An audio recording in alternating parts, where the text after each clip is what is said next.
Shane Marylou didn't perform well. I thought Leo certainly performed well in the last leaders debate.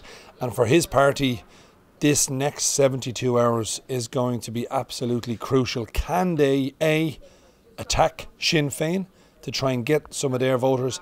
And B, can they hold on to their loyal support that they had 4 years ago? The number of seats at the moment is 35 and a half, over 8 to 11, under even money. How do you see it going, and how do you think Leo performed last night, and can he build on that little bit of momentum? Yeah, he did well last night, you're absolutely right.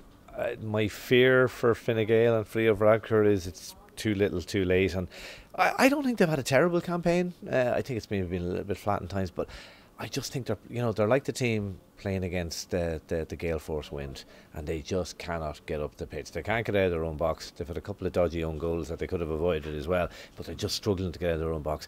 I just don't see that changing. I think there's a sense, 9 years, you've had your time, it's time for something different. I don't see that changing. Like at the start of the campaign, I had Fine Gael sort of mid-40s. I think you have them now, the spread is 35 seats. That's kind of where they're at. Like if they're at 22%, they're not getting any more than 35 seats.